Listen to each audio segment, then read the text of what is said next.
Concluimos esta serie dedicada a la profecía del libro de Daniel con el último capítulo, que lleva el número 12.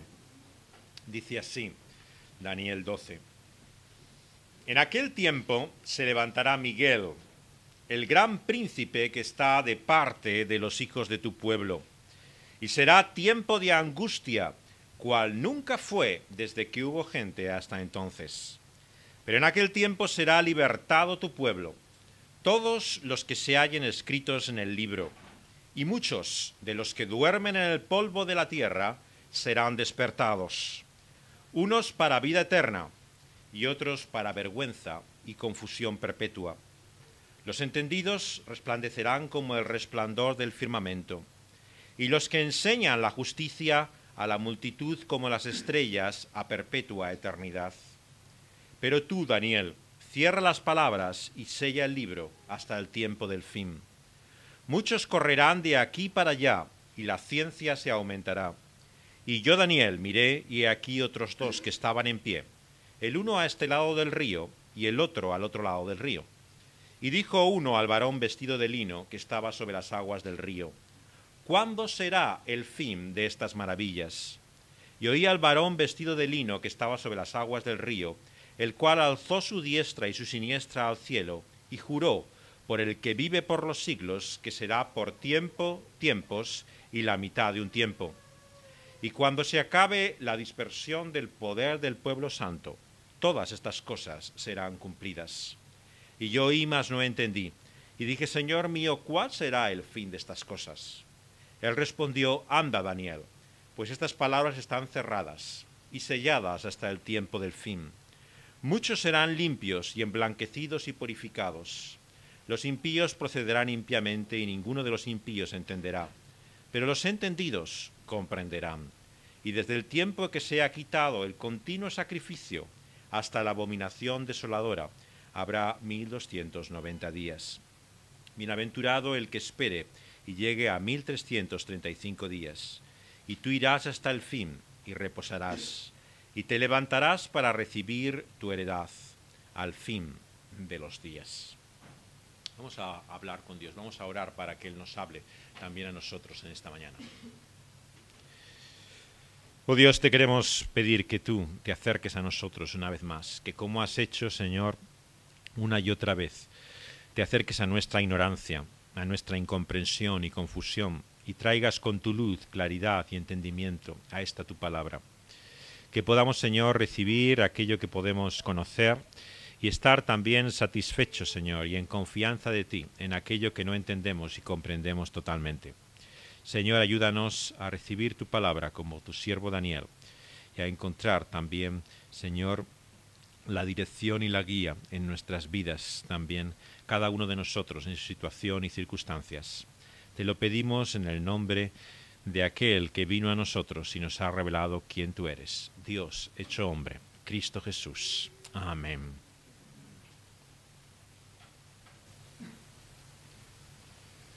Vivimos un tiempo en el cual todo parece que tiene arreglo.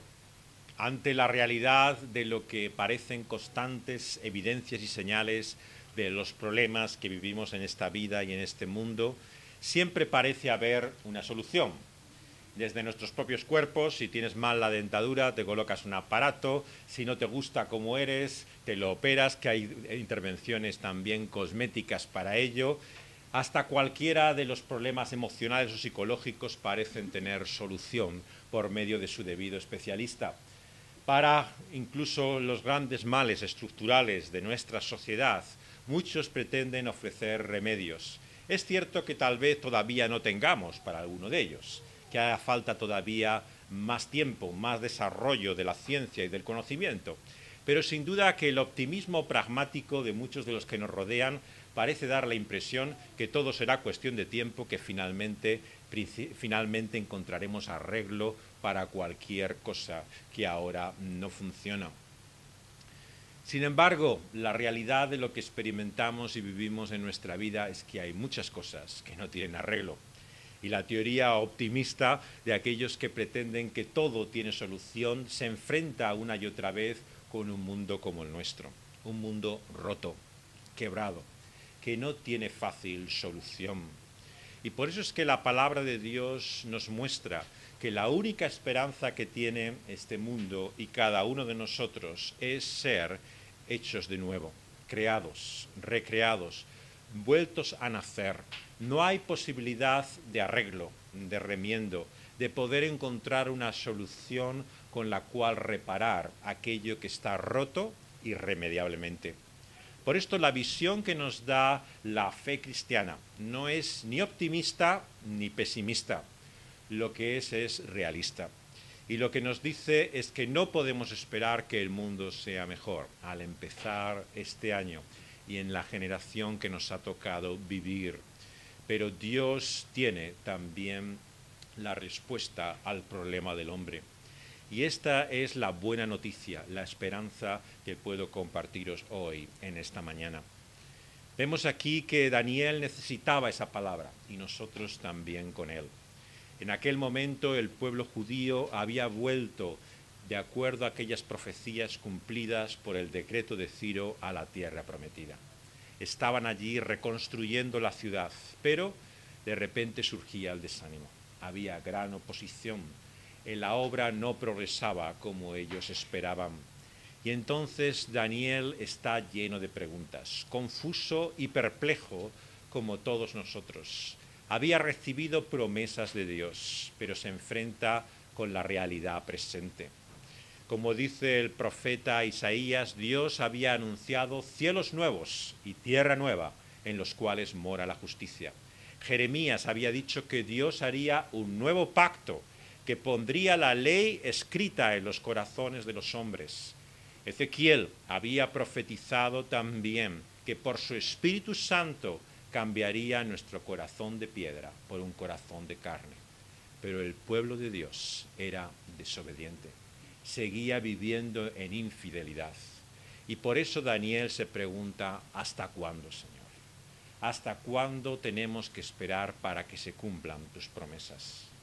Y podemos identificarnos con Daniel, porque nosotros experimentamos mucha de esa confusión y perplejidad. La Biblia es un libro lleno de promesas. Dios nos habla de grandes cosas que va a hacer, pero mirar el mundo en torno nuestro. ¿No es cierto que hay muchas preguntas sin respuesta? Un mundo lleno de males que parecen no tener solución, donde muchas veces los más desvalidos e incluso aparentemente inocentes sufren terriblemente, donde hay enfermedades que destrozan el cuerpo, donde hay la realidad de nuestro pecado en nuestro interior que una y otra vez nos humilla, donde hay males que vienen desde nuestra infancia con raíces profundas, problemas disfuncionales que afectan la conducta de las personas, malas costumbres, vicios y situaciones que muchos no se ven capaces de superar, donde nos enfrentamos una y otra vez a nuestras debilidades y nos preguntamos, ¿hasta cuándo, Señor? ¿Cuándo el Señor hará esa obra que ha prometido en nosotros? ¿Cuándo cambiará ese mundo que nos rodea? Y por eso la pregunta de Daniel es también nuestra pregunta. Y necesitamos atender a lo que es su respuesta. Nos dice aquí en nuestro texto, en la palabra de Dios, que no solamente estamos en este mundo, en medio de ese conflicto, sino que en torno nuestro hay todo un mundo espiritual. Miguel, el hombre del que se habla aquí en el capítulo 12, no es un ser humano. Ese nombre responde a un príncipe celestial. El gran príncipe se le llama arcángel en varios pasajes de este libro y de toda la Biblia, Antiguo y Nuevo Testamento. Nos habla de la realidad de que no estamos solos. Hebreos en el Nuevo Testamento nos muestra que en esta lucha también en la que encontramos estamos rodeados de grandes testigos.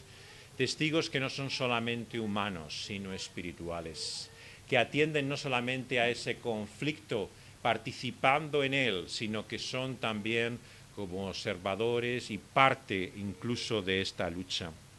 Vemos que el Señor no ha dejado solo a su pueblo, que manda también a sus ángeles, servidores suyos espiritualmente. Queridos amigos y hermanos, cuando un día, por su gracia, estemos en su gloria, descubriremos lo que Dios ha hecho por medio de sus ángeles y servidores espirituales. Tantas cosas y peligros de las cuales Dios nos ha librado y que nunca somos conscientes. La palabra de Dios nos muestra que Él está con su pueblo. Él no se ha divorciado. Su partida y separación es simplemente el tiempo que tenemos que vivir hasta que Él vuelva. El Señor no está lejos de nosotros. Si vino a nosotros es para estar con nosotros hasta el fin. Él dijo que estaría con nosotros, con sus discípulos, con aquellos que dejó al ascender a los cielos, todos los días, hasta el fin del mundo. Por lo tanto, no hay momento, por oscuro que sea en la historia de este mundo, por terrible y difícil, que el Señor no esté con nosotros. Y Él así nos muestra también su presencia. Pero nos advierte que no debemos engañarnos, no debemos hacernos ilusiones. Será, versículo 1, un tiempo de angustia.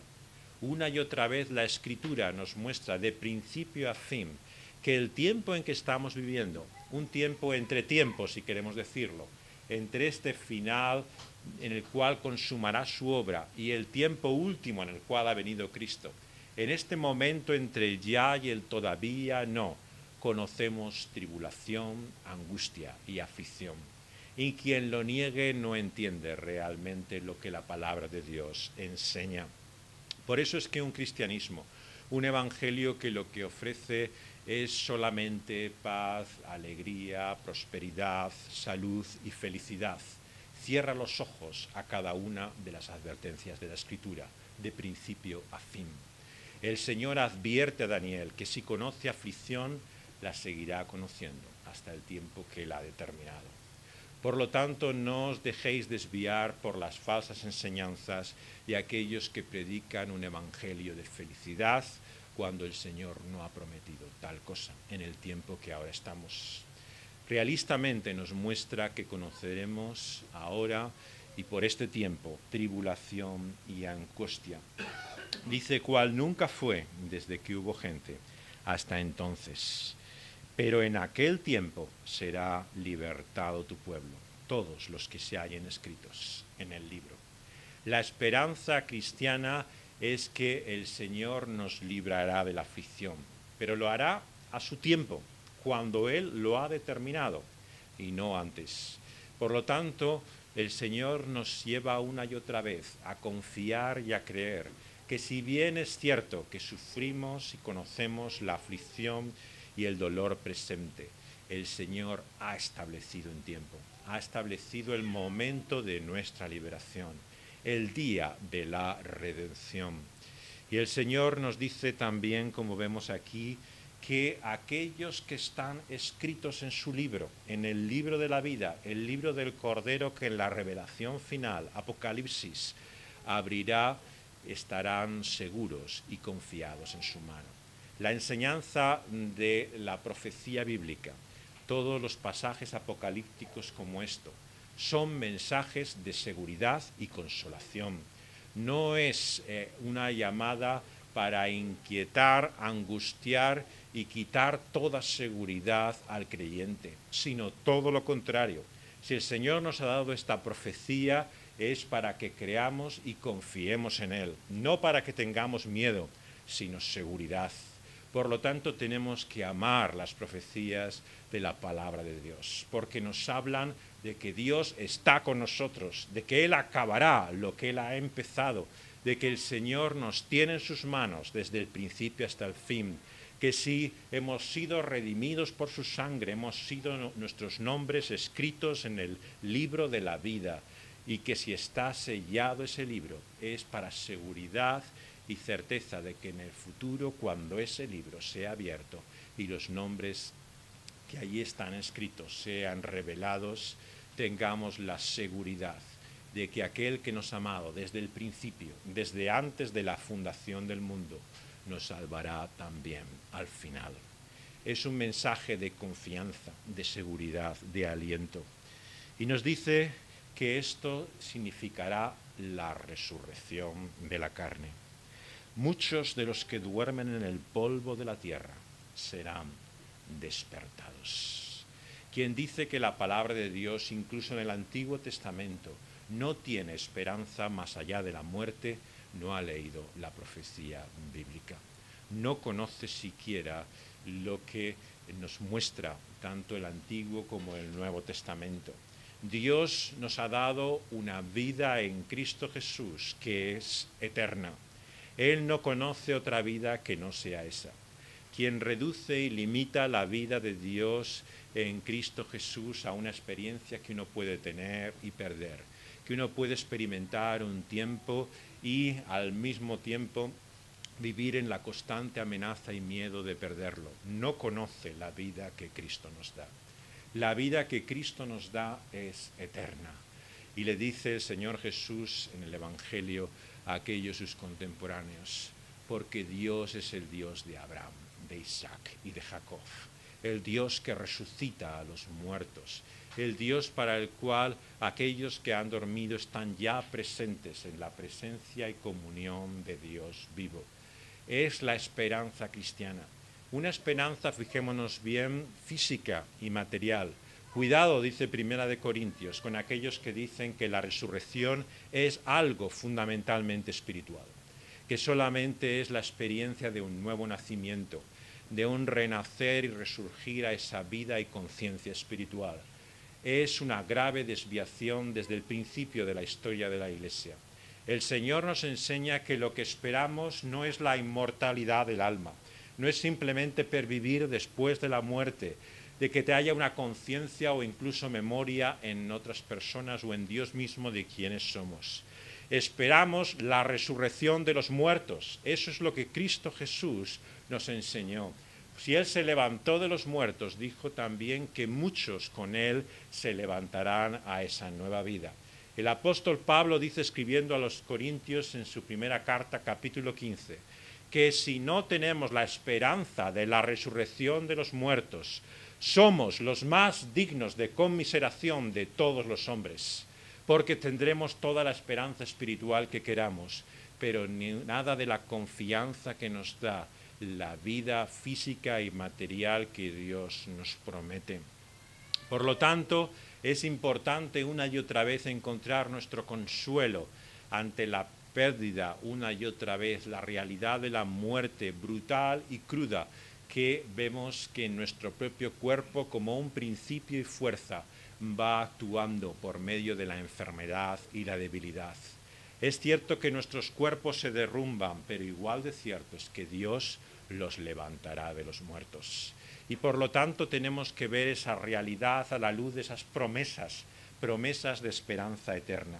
Pero fijaos bien en el versículo 2 que la resurrección alcanza a toda persona. Se habla también de aquellos que serán despertados para vida eterna, pero también, como dice el apóstol Pablo escribiendo a los tesalonicenses, y Apocalipsis nos lo dice, para confusión perpetua y vergüenza. El juicio será a todo hombre. Todos volverán a la vida. Delante del tribunal se presentarán tanto los vivos como los muertos. Todos, sin excepción, estarán delante de Dios. Y por lo tanto, lo que la palabra de Dios nos muestra aquí es que la muerte no es el fin. Y qué importante es decir esto en una sociedad materialista como la nuestra, en la cual se aferran a la existencia que tenemos con nuestros sentidos como si fuera la única vida que hay. Tenemos que recordar que Dios tiene la última palabra, que hay un tribunal y un juez supremo también al cual todo ser humano, sin excepción, se ha de enfrentar. Y solamente aquí hay una distinción y separación entre hombres y mujeres, entre todos los seres humanos, la que llama de vida eterna y la de vergüenza y confusión. En el versículo 3 la llama la de los entendidos y la de los que llama también impíos. Vemos que a la luz de la palabra de Dios no existe otra división y separación entre los hombres que esta. Versículo 10. Habrá limpios que serán emblanquecidos y limpiados y purificados, y impíos también que no entenderán ni comprenderán. Fijaos cuál es la separación entre ambas personas, entre estos dos tipos de seres humanos, la única distinción y separación que Dios conoce. Fijaos que no es entre buenos y malos, entre justos e injustos.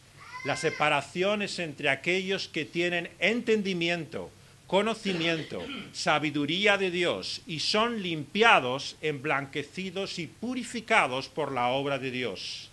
Y aquellos que buscando sabiduría, buscando conocimiento, no la encuentran porque están sin Dios, en impiedad. Y estos vemos que seguirán igualmente perdidos. ¿Qué significa esto? ¿Qué quiere decir el Señor Jesús una y otra vez en torno a esto? Lo que nos quiere decir es que la sabiduría que importa es la que Dios nos da en Cristo Jesús. No hay otra sabiduría que valga delante de Él. Vivimos en un mundo en el cual es cierto que muchos no se preocupan de cosas espirituales, no piensan en Dios ni tienen intereses religiosos. Pero hay otros que sí, no lo olvidemos. La palabra de Dios nos dice que hay mucha gente que busca espiritualmente respuesta y sabiduría y no la encontrará, nos dice Daniel 12. Llegará, como dice Amós, el día en que hombres y mujeres con hambre y sed de la palabra de Dios andarán buscando esa palabra y no la encuentren. ¿Por qué? Porque la buscan en el lugar equivocado. Es por eso tan importante el libro que tenemos delante de nosotros. Porque sin esa palabra de Dios no tenemos sabiduría, no hay guía, no hay dirección. Son los entendidos que tienen el conocimiento de la palabra de Dios los que crecerán en ella. Los que la desprecian, los que la rechazan, los que la ignoran, seguirán en esa ignorancia y confusión y perdición final. Fijaos bien que aquí de lo que se trata realmente es la gran diferencia que hace el conocimiento. No creáis que aquellos que digan, ¿qué importa lo que uno crea? La enseñanza que tú tengas, la doctrina que sigas. Lo importante es cómo vivas. Si eres una buena persona, ¿qué más da lo que tú creas? Mentira. La palabra de Dios nos dice que importa lo que creas. Importa tanto que tiene consecuencias eternas. Nos dice la palabra de Dios que el que no conoce lo que ha de conocer está perdido. Y está perdido eternamente. Y por lo tanto necesitamos conocimiento. Y tenemos, como dice Daniel en el capítulo anterior, la obligación, la responsabilidad de enseñar a otros. Nos dice que aquel pueblo de Dios que tenía el conocimiento de Dios, versículo 32 del capítulo anterior, el pueblo que conoce a su Dios, que se esfuerza y que actúa, ¿qué es lo que hace? Versículo 33. Aquellos que tienen esa sabiduría en el pueblo de Dios, a pesar de la aflicción que estaban viviendo, instruían a muchos, enseñaban, compartían ese conocimiento con tantos como fuera posible en torno suyo. La palabra de Dios nos dice que el conocimiento que recibimos es para compartir y entregar a los demás. Si tenemos esa sabiduría que Dios nos ha dado de los altos, es para que otros sean partícipes de ella. El Señor nos dice, por lo tanto, que necesitamos ese conocimiento sin el cual no hay vida eterna. El que tiene al Padre tiene el verdadero conocimiento. Veremos en las cartas de Juan, a partir del domingo que viene, la importancia que esto tiene. El conocimiento de Dios que nos lleva a nueva vida, a una vida eterna. Pero aquí vemos la triste alternativa. La triste alternativa es que muchos conocerán vergüenza y confusión perpetua. No crecerán en ese conocimiento, sino que dice que estos impíos, ninguno de ellos, versículo 10, entenderán, pero los entendidos comprenderán. ¿Qué es, por lo tanto, lo que Dios promete a aquellos que llegan a este conocimiento y entendimiento? Que crecerán, progresarán y habrá una evolución de mayor comprensión y entendimiento de esa su palabra. No quiere decir que entenderemos todo. Fijaos que dice a continuación Daniel, versículo 8. Yo oí, mas no entendí. Por lo tanto, el entendimiento no es que uno tenga respuesta para todo. Eso es lo que enseñan muchas veces las sectas, que parece que la Biblia es una máquina, le pones la pregunta y te sale la respuesta, ¿no?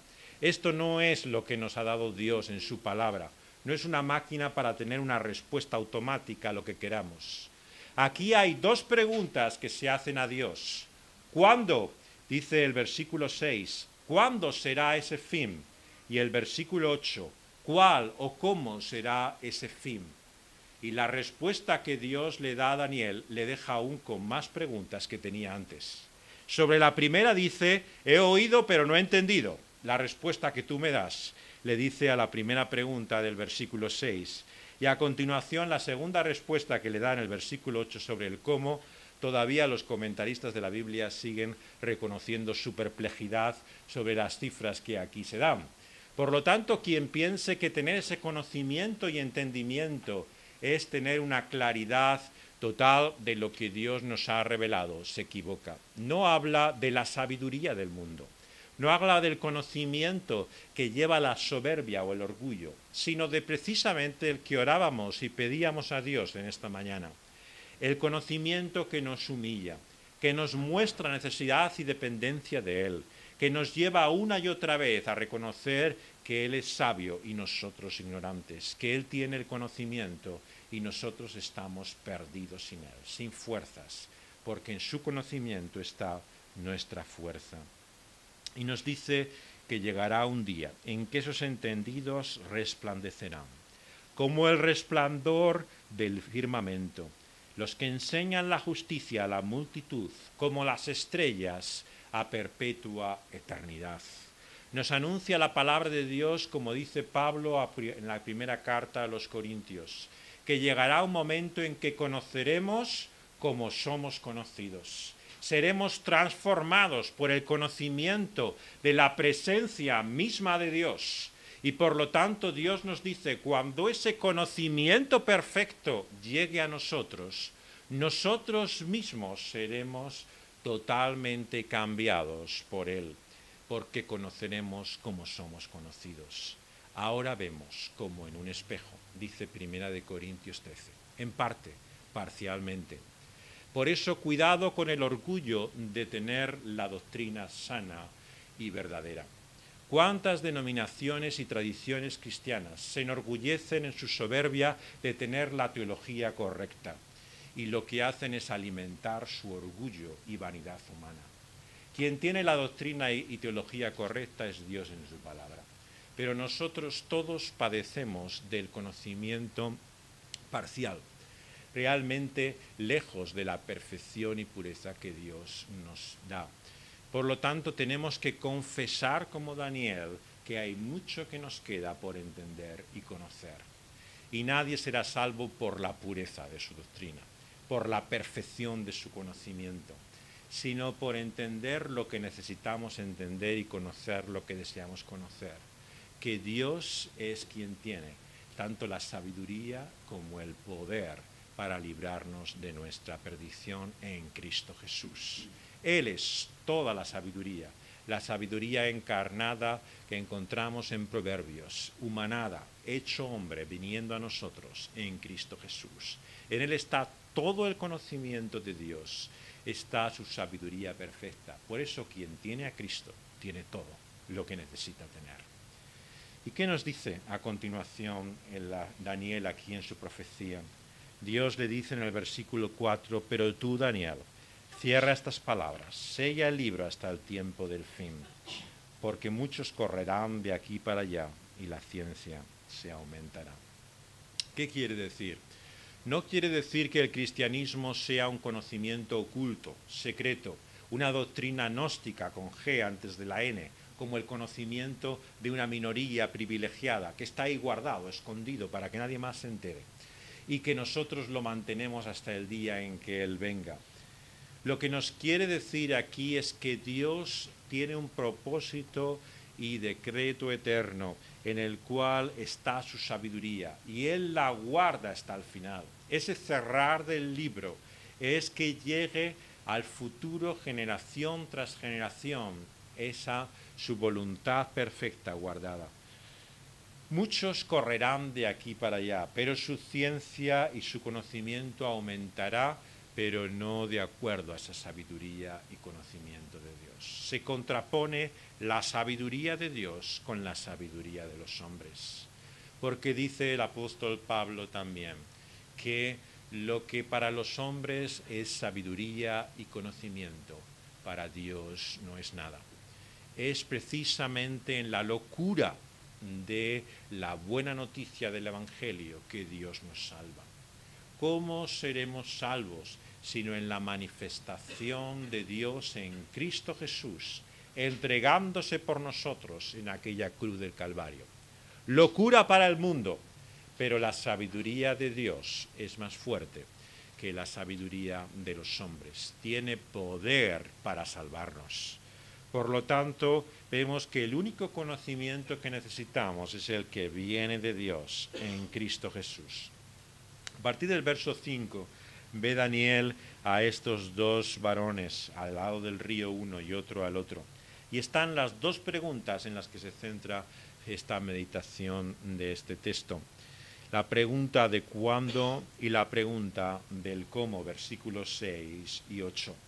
Aquel varón vestido de lino que estaba sobre las aguas del río alza su mano y en un gesto solemne de juramento vemos que anuncia que será ese cuándo por tiempos y la mitad de un tiempo. Esta expresión que hemos encontrado anteriormente en Daniel nos habla de la realidad de lo que significa el tiempo para nosotros. Vivimos en medio de un tiempo, pero vemos que ese tiempo se prolonga, se alarga para nosotros. Son los tiempos en plural, que Dios ha cortado en la mitad de un tiempo. Esta medida, que se repite varias veces en la Escritura, a veces toma un lugar simbólico numéricamente, como vemos tantas veces cuando se habla del número 7, el número de la perfección. Y se habla, por lo tanto, de que en ese tiempo habrá también múltiples, se dobla ese número y se acorta también ese mismo tiempo, como veíamos en el capítulo 10, porque Dios también intervendrá acortándolo. ¿De qué nos habla, por lo tanto, esta respuesta de Dios? Nos habla de tres cosas fundamentalmente. El Señor responde a la pregunta de cuándo será el fin de la siguiente manera. Nos muestra diciendo que Dios tiene un tiempo determinado, que Dios tiene incluso los días numerados. Estos números misteriosos que encontramos en los versículos 11 y 12 nos hablan de la precisión concreta en la que Dios ha establecido su día y su tiempo. Dios no está improvisando, tiene realmente su hora, el tiempo que Él ha determinado, y no será antes ni después. El Señor, por lo tanto, nos muestra que será cuando Dios quiera. Y por lo tanto, tenemos que expresar así nuestra confianza de que no sabemos el día ni la hora en que habrá de venir, pero el Padre que está en los cielos así lo sabe. Y no nos han de preocupar las falsas profecías, los intentos de muchos de intentar desentrañar, descubrir cuándo será el fin de los tiempos. Será cuando Dios quiera. Y por lo tanto es un ejercicio inútil, vano. Los que se rompen la cabeza haciendo cálculos, los que leen los periódicos buscando a la luz de las profecías bíblicas las claves de interpretación del mapa escatológico de ese final de los tiempos. Cuidado con las cartas cronológicas, los esquemas que los hombres construyen de cómo será el fin de los tiempos, de qué son las cosas que paso tras paso habrán de hacer. Como Daniel tenemos que confesar que oímos pero no entendemos. No sabemos el orden de las cosas, no sabemos muchas cosas de sobre todo cuándo será aquello que ha de venir. Pero el Señor lo sabe y con esa confianza debemos vivir. En segundo lugar, nos muestra también que Dios ha puesto ese tiempo determinado y lo ha limitado, acortado por su misericordia. Lo que nos enseña el apóstol Pedro es que si el día del Señor no ha llegado todavía, es por su paciencia para con nosotros. Por lo tanto, cuando nos preguntan las personas cómo te van, cómo realmente te encuentras, cuál es tu situación y tu estado, podemos decir de todo corazón que mejor de lo que merecemos por la gracia de Dios. Porque sea cual sea tu estado, tu circunstancia, Dios en su gracia y su misericordia ha sido mejor contigo de lo que tú debías recibir. Ciertamente si el Señor nos hubiera pagado conforme a nuestros males y pecados, mayor sería, sin lugar a dudas, el mal que ahora sufrimos. Por lo tanto, sea cual sea nuestra circunstancia y estado, nunca debemos dudar de la misericordia de Dios. Es por su paciencia, por su longanimidad, por la forma en la que nos muestra su misericordia cada día, que podemos mirar hasta a Dios conscientes y confiados en su gracia, que Dios no nos trata como merecemos. Esto es lo que nos enseña desde el principio de la Biblia. ¿De qué nos habla la vida de los patriarcas? Hombres como nosotros, llenos de debilidades, de egoísmo, buscando su propio interés, siguiendo su propio camino. Nos habla de la gracia de Dios una y otra vez con cada uno de ellos. ¿De qué nos habla la vida de Daniel que hemos tratado en este libro? De lo valiente, de lo listo, de lo realmente esforzado, de lo verdaderamente ejemplo que es para nosotros Daniel. Quien esa es la conclusión que saca de este libro, no ha entendido una palabra de él. Lo que nos habla es del Dios de Daniel. Él es el fiel de principio a fin. Daniel acaba este libro como comienza, con su ignorancia, con su confusión, con su perplejidad. Estamos llenos de preguntas, pero Dios es la respuesta que necesitamos. No es la respuesta que nosotros queremos, fijaos bien. Daniel desde luego no esperaba esa respuesta de Dios. Cuando quería una fecha, obviamente, quería una respuesta concreta. ¿Qué respuesta es esta que Dios le da? No entiende una palabra. Esto no es lo que Dios tenía que haberle contestado. Pero Daniel convive con ese desconocimiento, con esa ignorancia, con esa falta de entendimiento. Y así tenemos que aprender nosotros a convivir con ello. ¿Por qué? Porque de eso se trata de la fe. La fe se trata no de que conocemos, entendemos, comprendemos todas las cosas, sino que confiamos, que conocemos a aquel que es toda sabiduría y todo conocimiento. Que en tercer lugar nos muestra también esta respuesta de Dios, que debemos proseguir también en ese camino que Dios nos ha dado, con confianza, con perseverancia y con paciencia. Nos dice que Dios le dijo a Daniel, versículo 9, anda, Daniel, sigue adelante. Este es el mensaje que Dios en su palabra nos da a cada uno de nosotros. Es cierto que no entendemos, que no conocemos, que no comprendemos como quisiéramos, pero debemos proseguir hacia adelante, continuar en el camino que Dios nos ha dado. Cómo Dios nos muestra en su palabra la imagen de lo que es la vida cristiana. Es el peregrino, el que camina, el que anda en dirección a ese su hogar eterno, donde conoceremos como somos conocidos, y prosigue y sigue en su camino hasta el final. El Señor, por lo tanto, le dice a Daniel, anda, pues estas palabras están cerradas, están selladas hasta el fin. Llegará el día en que conoceremos y entonces descubriremos lo que hoy ignoramos. Pero mientras tanto seguimos adelante. Continuamos en fe y fidelidad, en perseverancia y constancia, siguiendo adelante hasta el fin. Esa es la respuesta que Dios le da a Daniel y nos da a cada uno de nosotros. ¿Cómo será entonces finalmente ese fin? Versículo 9 hemos visto, Dios le responde a esto, pero le dice más a partir del versículo 10. Muchos serán limpios y emblanquecidos y purificados, pero los impíos, como dijimos, procederán impíamente. Ninguno de los impíos entenderá, pero los entendidos comprenderán. Fijaos bien nuevamente, ¿cuál es la diferencia entre unos y otros? Que unos eran limpios y otros eran sucios. Los limpios son los que entran en la santidad de Dios, los sucios son finalmente los que se quedan ahí.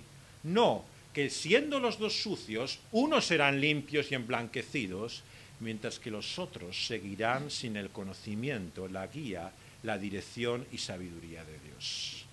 Lo que muestra la palabra de Dios es que Dios no ha venido a salvar a los buenos, que Dios no ha venido a recompensar a los justos, que Dios no ha venido a traer su pureza y limpieza a aquellos que son limpios y puros de corazón. Esto no lo enseña en ninguna parte la palabra de Dios. Lo que nos promete es que Dios limpiará, emblanquecerá, purificará a aquellos que están sucios, que tienen ese entendimiento, ese conocimiento y comprensión. Y aquellos que no lo tienen se quedarán sencillamente en ese su estado y confusión. El impío vemos que no entenderá, no comprenderá.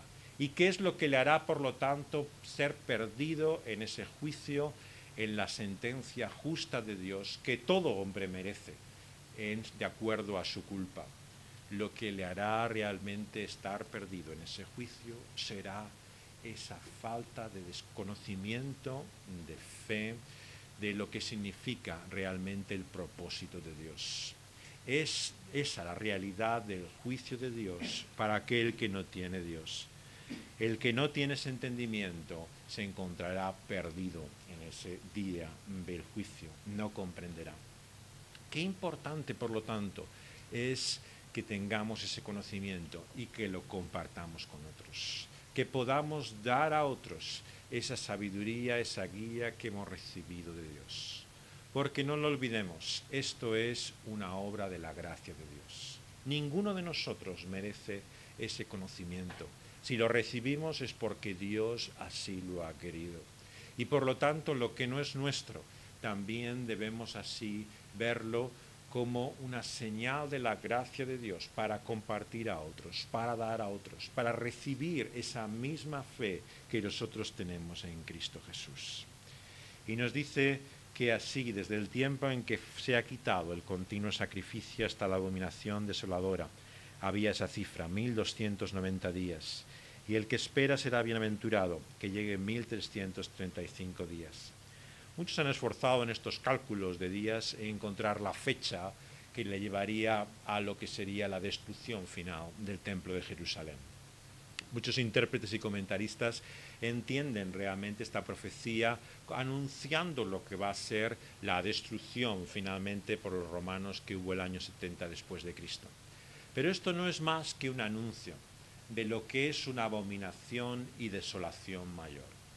Porque fijaos bien que finalmente, ¿qué fue más terrible? Descubrimos en el Evangelio.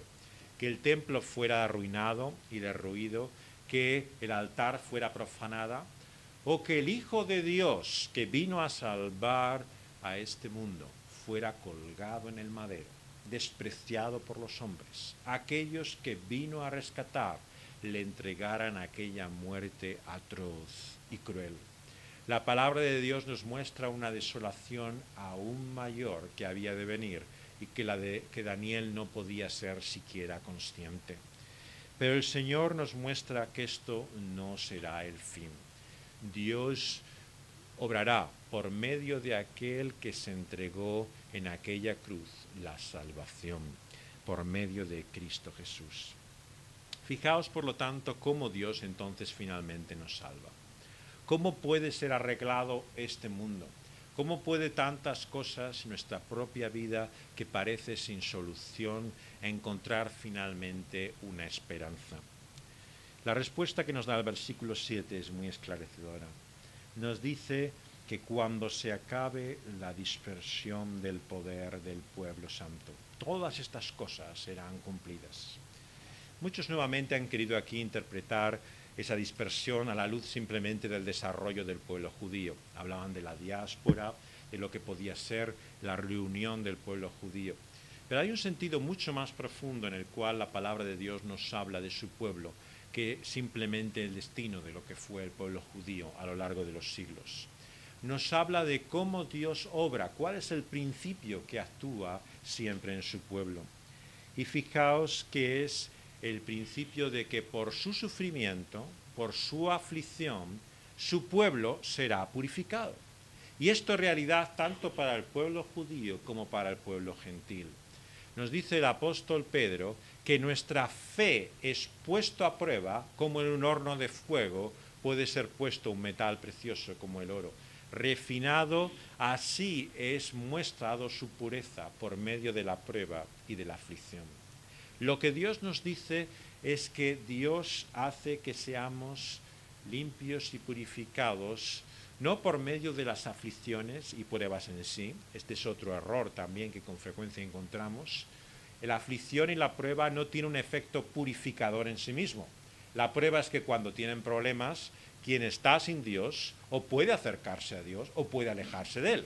Hay personas a las cuales la enfermedad, los dramas, las tragedias de la vida le acercan al Señor y otras que le alejan aún más. ¿Por qué? Porque la prueba y la aflicción no tienen un poder en sí mismo para poder acercar y purificar a nadie, para poder realmente hacer a alguien limpio. Es Dios el que, utilizando la prueba y la aflicción, pone en evidencia la fe, la realidad del conocimiento que hay una persona de Él. Por lo tanto, lo que el Señor pone una y otra vez por medio de las aflicciones y sufrimientos en esta vida en evidencia es nuestra confianza y desconfianza de Él. ¿Por qué? Porque cada vez que nos ocurre algo malo, ¿qué decimos? ¿Por qué? Una y otra vez nos preguntamos, ¿cómo es esto posible? Surge la semilla de la desconfianza.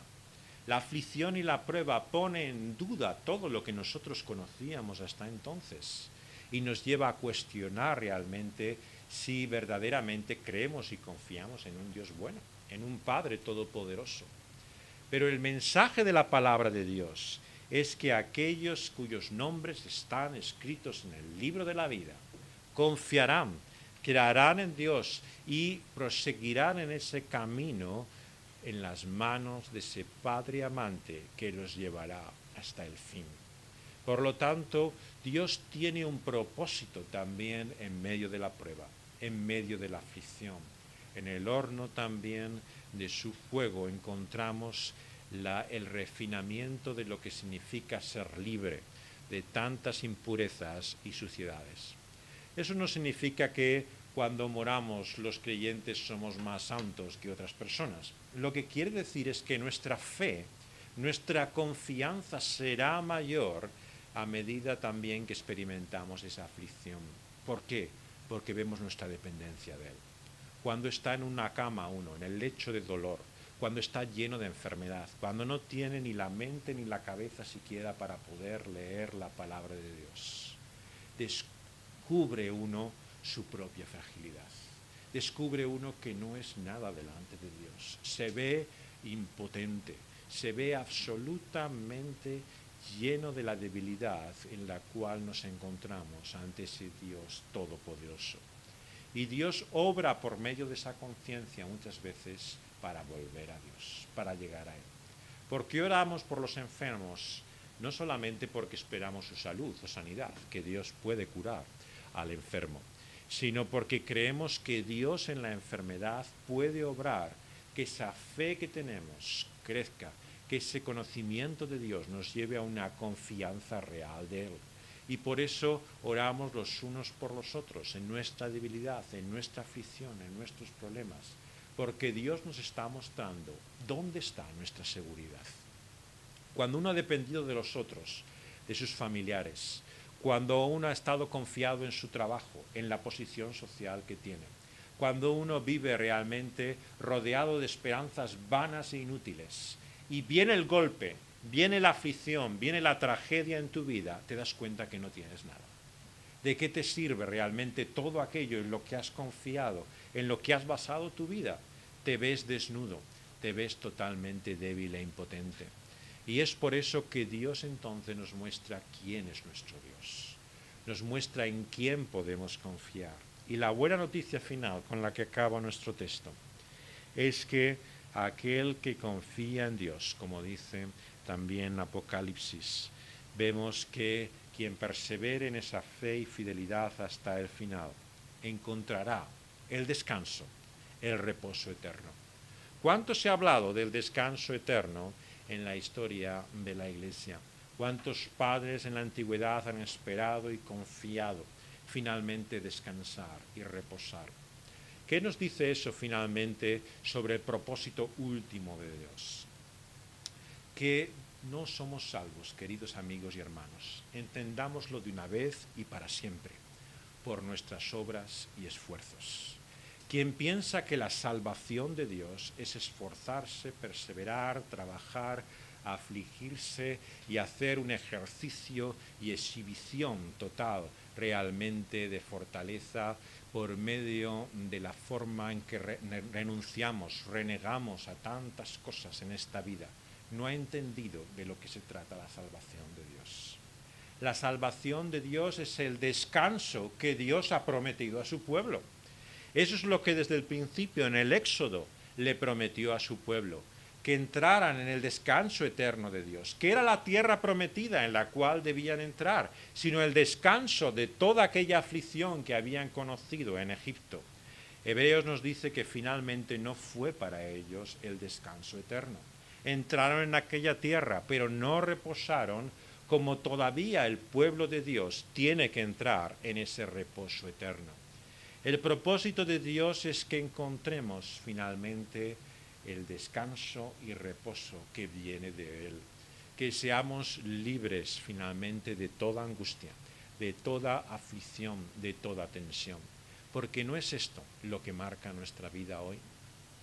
No es cierto que la felicidad es cuestión muchas veces de un instante, de un tiempo breve y limitado que aparece y desaparece en nuestra vida, que cuando encontramos un momento de gozo, a continuación viene la preocupación, que cuando llega la alegría, inmediatamente surge el temor y el miedo a perderla.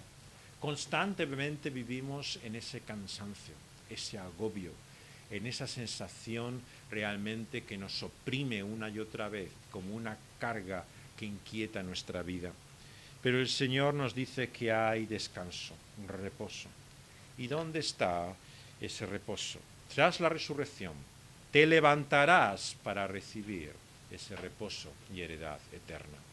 El Señor ha prometido el descanso cuando seamos levantados de los muertos, resucitados. No hay, por lo tanto, descanso y reposo prometido a los santos hasta que el Señor Jesús no vuelva y los muertos sean levantados y conozcan la vida eterna. Por lo tanto, el Señor no nos ha anunciado otra cosa que lo que ahora experimentamos. Aflicción, sufrimiento, unido a ciertos momentos ciertamente de gozo y de alegría, pero también mucho dolor y dificultad. Pero llegará el momento y miramos hacia ese día en que seamos libres de ello. Recordar cómo Hebreos pone al Señor Jesús mismo como ejemplo. Él miró hacia adelante en el momento de su aflicción y angustia en aquella cruz del Calvario, ante el gozo que había de venir. En la esperanza de Cristo Jesús encontró su propia fortaleza, Dios mismo hecho hombre, para llevar a cabo su obra de redención. ¿Cuánto más nosotros necesitamos esa esperanza? Al comenzar este nuevo año, tenemos que estar llenos de la esperanza de Dios, confiar y mirar hacia adelante, darnos cuenta que esto no es el fin, que no hemos llegado todavía al fin, que cuando nos parece que esto es demasiado largo, ¿hasta cuándo? ¿Cómo el Señor finalmente va a librarnos? Recordar que hay un fin, que el fin de los días el Señor nos lo ha prometido. Y finalmente, ¿cómo describe esa esperanza eterna nuestro texto al acabar este libro? Es la heredad de Dios al fin de los días. La heredad es lo que recibimos de un Padre, de aquel que nos ha dado la vida, nos ha traído a este mundo y nos da los bienes o posesiones que Él tenga. Cuando el Señor da su vida por nosotros, nos da una herencia como Él es, Dios eterno, su herencia también es eterna. El Señor ha firmado como testador con la sangre misma del Hijo de Dios, Él, humanado y encarnado, esa herencia eterna. Tenemos una herencia segura y cierta en los los cielos que se ha prometido a nosotros. El Señor nos da continuamente recordatorio y memoria de ella. Somos herederos. Y el heredero todavía sufre necesidad. Uno puede tener esperando en su herencia la mayor riqueza esperándole, pero en el momento presente sufrir realmente de pobreza, privación y necesidad. Lo que Dios nos ha prometido es una riqueza que está en los cielos. Son cosas que todavía no hemos recibido, pero que esperamos y confiamos. La herencia que Dios nos promete es futura. Por lo tanto, aquellos que nos dicen que ser hijo de Dios, que ser hijo del Rey Señor es disfrutar prosperidad y riqueza ahora, no han entendido cuál es la herencia de Dios. Es eterna. Es una herencia que todavía no hemos llegado a ella. Y es por eso que hay hijos de Dios que sufren necesidades, que sufren vibraciones, que realmente viven en medio de gran aflicción. Pero el Señor nos promete esa herencia última. ¿Y cuál es la herencia última? La gran sorpresa al acabar estas meditaciones, queridos amigos y hermanos, que nos da Apocalipsis, es que la herencia última no son las cosas que obtenemos por esa vida renovada, hecha perfecta, arreglada, si queremos así decirlo, que Dios da en un nuevo cielo y en una nueva tierra. La herencia última no es solamente un cuerpo sin enfermedad, sin dolor y sufrimiento. La herencia última no son las riquezas, la plenitud, la gloria de este mundo y de lo que Dios ha creado. La herencia última no es tener a nuestros seres queridos en el reencuentro eterno por medio de la fe de lo que significa vivir en comunión con Él, sino que la herencia última es tener a Dios como nuestro Dios. Es lo que había prometido desde el principio a Abraham y a aquellos nuestros patriarcas, antecesores en la fe. Aquellos como Abraham, padre de los creyentes, recibieron la promesa de esa herencia. Pero ¿cuál es la herencia que Dios prometió a Abraham y que Cristo Jesús nos da? Que Dios será nuestro Dios. Conocer a Dios como nuestro Dios es la herencia que Dios nos ha prometido. Y es por eso que el que conoce a Dios sabe que no necesita de ninguna otra cosa. Cuando conocemos a Dios con esa fe y confianza, descubrimos que Él es todo lo que nos hace falta. Tener a Dios es mejor que todas las bendiciones, prosperidad y todo lo que podamos gozar y disfrutar en esta vida. Todo ello sin Dios no es nada, pero teniendo a Dios es el que hace que todo tenga sentido. Por eso es que ver a Dios, estar ante su presencia, tener comunión y relación eterna con Él, cambiará toda nuestra vida. Un solo instante en la gloria, en la presencia de Dios, valdrá más que 1000 años realmente, mirando y pensando en aquel día, porque solamente contemplar y ver quién es Él, descubriremos que no hay nada más que deseemos y anhelemos. El descanso eterno es tener a Dios como nuestro Dios. La vida es tener comunión con Él, como veremos que nos dice Juan también en su primera carta. Vamos a pedírselo a Él. Vamos a acabar con un breve tiempo de oración en que podemos orar también, como nos dice en el programa, rogándole al Señor, dice el último tema de oración de esta semana, que le pidamos que nos salve de nosotros mismos. Nuestra esperanza y confianza es muchas veces egocéntrica. Pensamos que llegaremos a la realización, al cumplimiento de nuestros sueños, cuando obtengamos aquello que nosotros queremos. Le tenemos que pedir a Dios que nos salve de nosotros mismos, a fin, dice, que seamos libres. ¿De qué? De recibir sus dones, de recibir su gracia y darlo generosamente a los demás. Vamos a suplicárselo así, vamos a pedírselo todos los que queramos al Señor para acabar este culto. Que podamos así también ser salvos de nosotros mismos y esperar en la gracia de Dios, la libertad que nos permite compartir en generosidad lo que tenemos con otros.